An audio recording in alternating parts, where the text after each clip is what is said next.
And we're back with more breaking news, this time about a major American automaker stopping down production as car prices are already sky high. We begin with a major decision by General Motors to cut jobs and close some of its plants. The car maker announced today it is shutting down at least 5 facilities. It started with silence. On a factory floor in Detroit, where the mechanical heartbeat of American industry once echoed day and night, the machines powered down. A low mechanical sigh, followed by stunned glances between workers. No alarms, no countdown, just a single soul-crushing announcement. General Motors was shutting down production, again. And this time, it wasn't because of a global chip shortage. It wasn't COVID. It wasn't even economics as usual. This shutdown was different, strategic, political. And the consequences? Still unfolding. Welcome back to the channel where we uncover the truth behind the headlines. Today's story isn't just about General Motors. It's about power, politics, and the future of American jobs. It's about a former president who's ready to throw gasoline on an already raging fire. And it's about a car company caught in the middle of a battle it may not survive. GM's decision to halt key operations has sent shockwaves through the economy. But it's what came next, Trump's retaliation, that could rewrite the rules of global trade. If you care about justice, jobs, or the working class, then this video is for you. So before we dive deep, make sure to hit that like button and subscribe. Because stories like this, they don't get told unless you make noise. General Motors, the largest automaker in the United States, just made a move that's shaking the foundation of the American economy. With a cold, calculated press release, they announced plant closures across the US and Canada, citing a strategic shift to electric vehicles.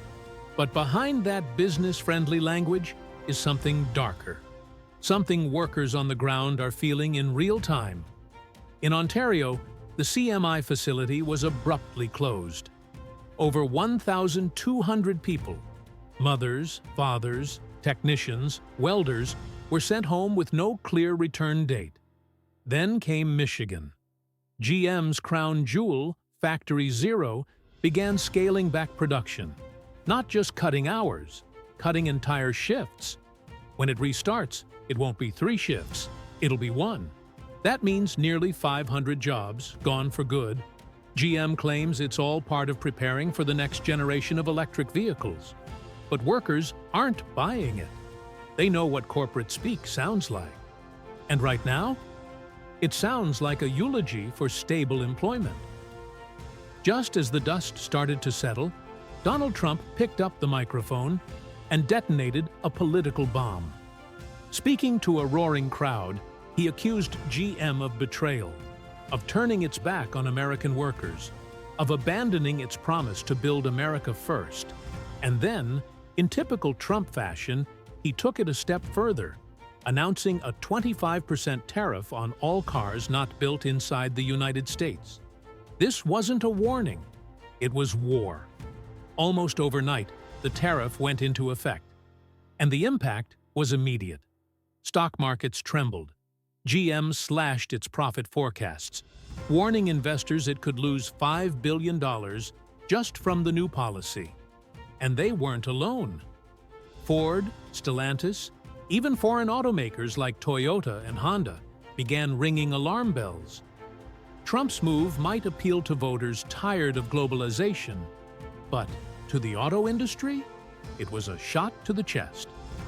GM responded by yanking its earnings guidance entirely, saying the situation was now too volatile to predict. But behind all the noise and drama, one thing was clear. Trump had taken a personal feud and turned it into national policy. What happened next wasn't just about GM. It was about the entire supply chain. Auto parts, raw materials, skilled labor, all of it thrown into chaos. In Windsor, Ontario, Stellantis was forced to shut down its minivan production. That's 4,500 workers out of a job. In Mexico, another 2,500. In Michigan and Indiana, nearly 1,000 Stellantis employees were furloughed simply because the parts they needed couldn't cross the border fast enough. And that was just week one. The ripple effects were brutal. Tool and die shops in the Midwest, already hanging by a thread post-COVID, started laying people off. Orders were canceled. Contracts evaporated.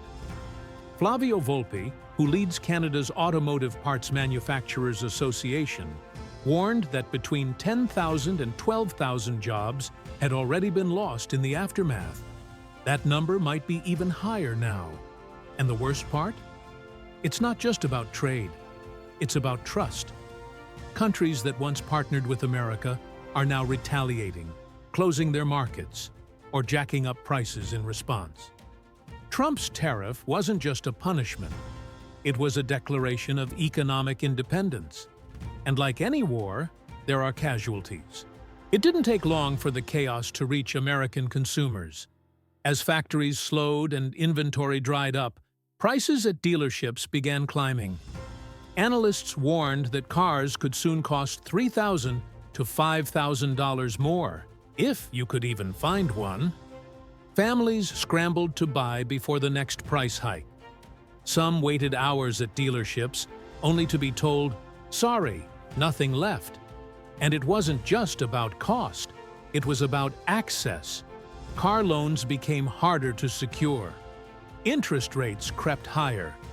Suddenly, buying a vehicle, a basic necessity for millions, became a luxury. Meanwhile, global shockwaves continued. Britain quietly delayed its electric vehicle mandates, afraid of what Trump's policies might do to supply chains. The European Union threatened economic retaliation. Japan and South Korea began re-evaluating U.S. investments. GM tried to play both sides, promising American loyalty while still depending on lithium from Chile, cobalt from Congo, and batteries from China. The truth: the EV future is global, and Trump's America First vision doesn't fit that model. What we're seeing isn't just a market shift. It's a seismic reset of how nations build, sell, and control the vehicles that move the world.